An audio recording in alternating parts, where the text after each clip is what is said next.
Ya, selamat datang semua.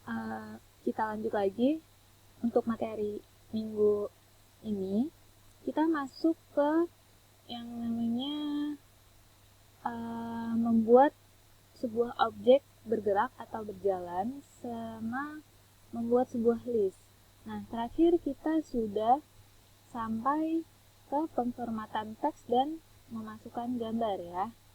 Nah, sekarang bisa dibuka dulu semuanya file notepad minggu lalu. Seperti ini. Nah, sekarang kita akan membuat contoh menggunakan file minggu lalu. Kita akan membuat objek berjalan atau bergerak pada judul komputer terapan. Jadi nanti komputer terapannya ini berjalan dari kiri ke kanan atau sebaliknya, atau dari atas ke bawah kayak gitu contohnya ya. Nah, itu kita bisa menggunakan yang namanya tag marquee. Jadi setelah H1 di komputer terapan, ini saya kasih space dulu biar kalian gampang lihatnya. Seperti ini. Jadi setelah tag H1 kalian buka tag kembali, kalian tambahkan yang namanya tag marquee. Nah, jangan lupa ditutup di belakang. Tutup marquee. Ini akan membuat objek komputer terapan ini berjalan atau bergerak. Kita save, kita play. Dan dia akan berjalan dari arah kanan ke kiri. Ini yang namanya tag marquee. Nah, tapi di tag marquee ini sendiri juga memiliki berbagai macam atribut untuk melengkapi penjelasannya. Nah, ini dia akan jalan terus dan akan kembali lagi ke sini, kayak gitu. Itu untuk tag marquee saja. Nah, jika kita ingin menambahkan atributnya, jadi ada dua jenis atribut yang bisa digunakan di marquee untuk mengatur jenis pergerakannya. Itu yang pertama ada yang namanya direction. Direction ini untuk menentukan arahnya. Ya, jadi kita bisa pakai right, left, up, down. Kalau misalnya right dari kiri ke kanan, kalau misalnya left berarti dari kanan ke arah kiri, up berarti ke arah atas, down itu berarti ke bawah, kayak gitu. Contohnya kita pakai right. Cukup seperti ini saja, Ctrl F. Kita replay. Nah, dia akan berjalan dari arah kiri ke kanan. Seperti itu. Itu bedanya. Nah, sekarang coba kita pakai contoh atribut direction yang lainnya. Contohnya, kita bisa pakai up.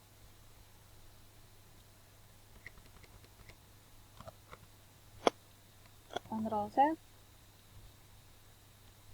Replay. Maka dia akan berjalan dari up ke arah atas ya. Dari bawah ke atas. Begitupun sebaliknya untuk down dan left. Sini kita pakai right. Nah, contohnya di sini untuk membedakan, ini saya salin dulu ke arah sini. Saya ingin memberikan contoh perbedaannya antara atribut direction dengan satu atribut lagi. Nah, ini kita pakai directionnya right. Nah, selain direction itu ada atribut yang namanya behavior. Marquee behavior. Nah, di behavior ini kalau direction dia itu pakai right, left, up, down. Kalau di behavior kita bisa pakai yang namanya alternate. Alternate ini dia akan bolak-balik.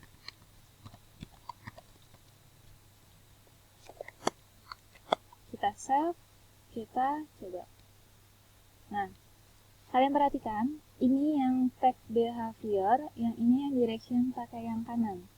Kalau yang behavior alternate, nanti dia akan mentok di sini, lalu dia akan balik lagi. Berbeda dengan direction right, dia akan bablas, gitu ya. Di situ perbedaannya antara Marquee behavior dengan Marquee direction. Paham ya? Sekarang ini kita hapus saja, kita cukup pakai satu atau kayak gini aja ya, kalau enggak biar gampang membedakannya. Itu untuk Marquee. Nah, di Marquee juga kita bisa menambahkan atribut yang lainnya. Jadi ini untuk atribut arah, kalian pilih salah satu ya, harus antara direction atau behavior, nggak bisa pakai dua-duanya kayak gitu. Nah, selain apa namanya atribut arah, di sini juga ada namanya atribut scroll mount. Nah, scroll mount ini gunanya untuk mengatur kecepatan pergerakan si objeknya ini. Contohnya scroll mount-nya 50. Ctrl save. Maka dia akan kecepatannya akan 50 kali lebih cepat. Seperti itu ya. Paham? Jadi scroll mount itu untuk mengatur kecepatan. Nah, selain scroll mount, kita juga bisa menambahkan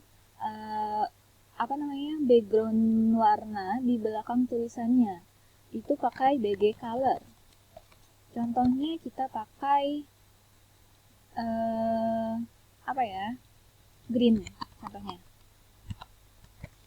Kita save.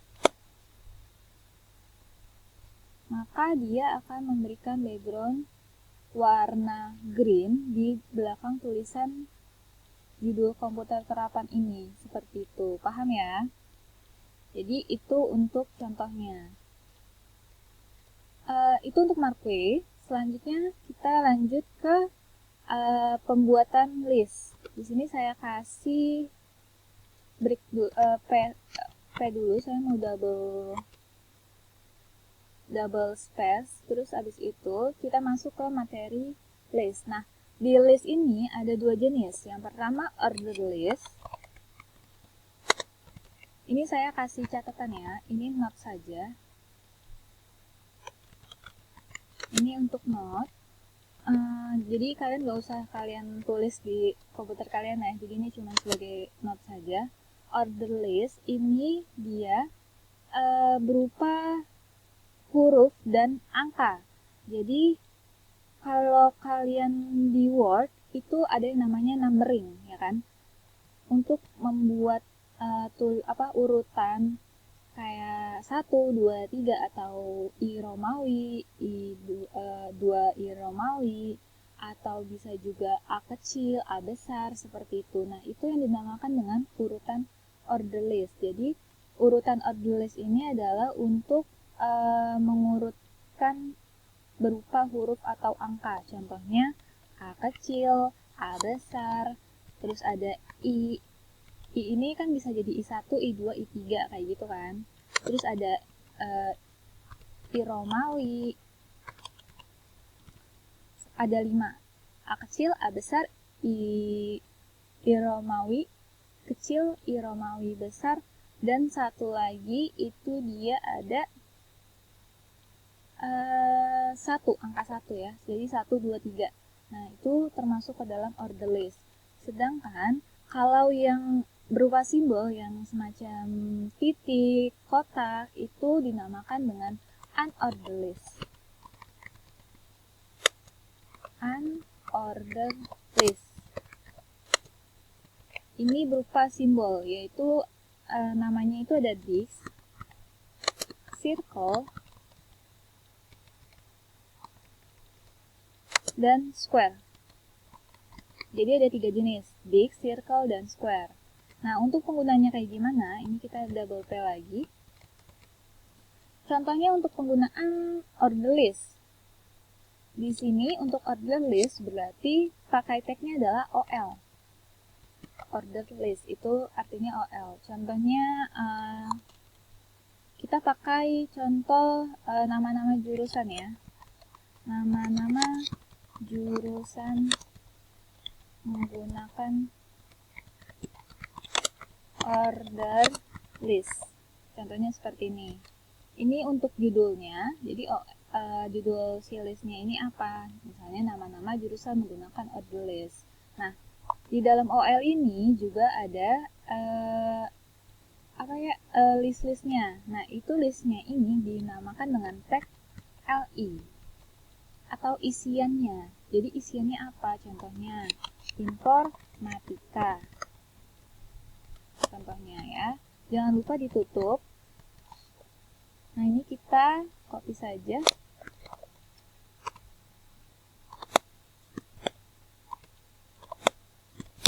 Nah, contohnya di sini seperti ini, informatika, matematika,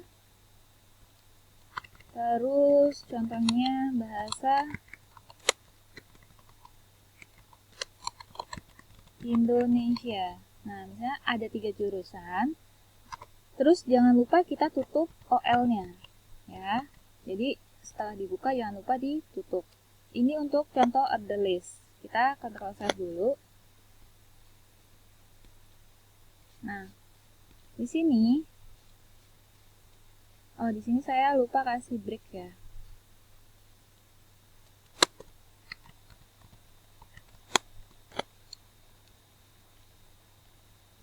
Nah, ini contohnya.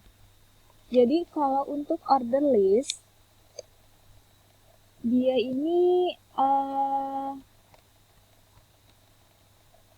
sebentar saya perbesar jadi kalian bisa kelihatan.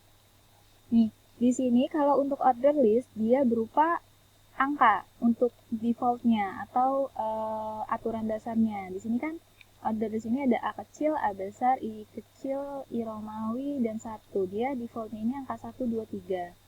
Bagaimana kalau kita ingin pakai huruf A kecil? Nah, kalau mau pakai huruf A kecil, berarti di dalam tag OL kita tambahkan atribut tipe. Tipenya mau apa? Tipenya kalian bisa milih mau A kecil, A besar, I kecil, I Romawi, atau 1. Contohnya mau A kecil, berarti tulis A kecil. Kalian hanya bisa menulis huruf awalannya saja ya. Kalian nggak bisa menulis di sini huruf C kecil. Itu nggak bisa. Jadi cuma bisa tulisnya A kecil. Seperti itu. Save. Maka dia akan berubah menjadi A kecil, B kecil, C kecil. Bagaimana jika kita ingin memulainya dari huruf D? Jadi di sini D, E, F kayak gitu.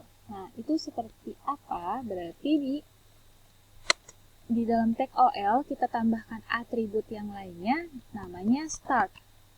Nah, start ini kita bisa mulai dari karakter keberapa? Contohnya, D itu huruf karakter berapa di alfabet? Kan A itu 1, B 2, C 3, D 4. Berarti startnya dari karakter ke-4. Ctrl Save. Kita refresh dan dia akan mulai dari D, E, F. Seperti itu perbedaannya. Itu untuk OL. Nah, selanjutnya di sini kita kasih break untuk tipe UL atau unordered list. Contohnya di sini kita bisa pakai ini sama.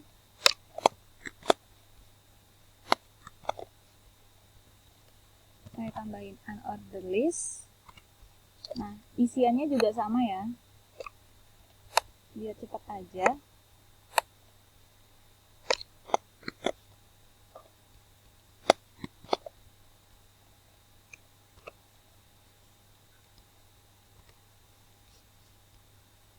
Nah, contohnya seperti ini dan jangan lupa ditutup. Save. Kita refresh. Kita scroll ke bawah. Nah, di sini maka dia akan muncul unordered list yang defaultnya itu adalah this. Kayak gitu. Nah, kalau mau diubah berarti tinggal diubah jadi UO tipe sama dengan square contohnya. Save dan refresh. Maka dia akan berubah menjadi square. Nah, itu seperti itu saja kalau untuk order list dan order list. Nah, kalian bisa coba-coba lagi. Kalau misalnya dig, circle, square kan nggak usah pakai start ya, karena dia awalannya sama saja semua. Nah, cukup sampai sini untuk materi hari ini. Kurang lebihnya mohon maaf. Wassalamualaikum warahmatullahi wabarakatuh.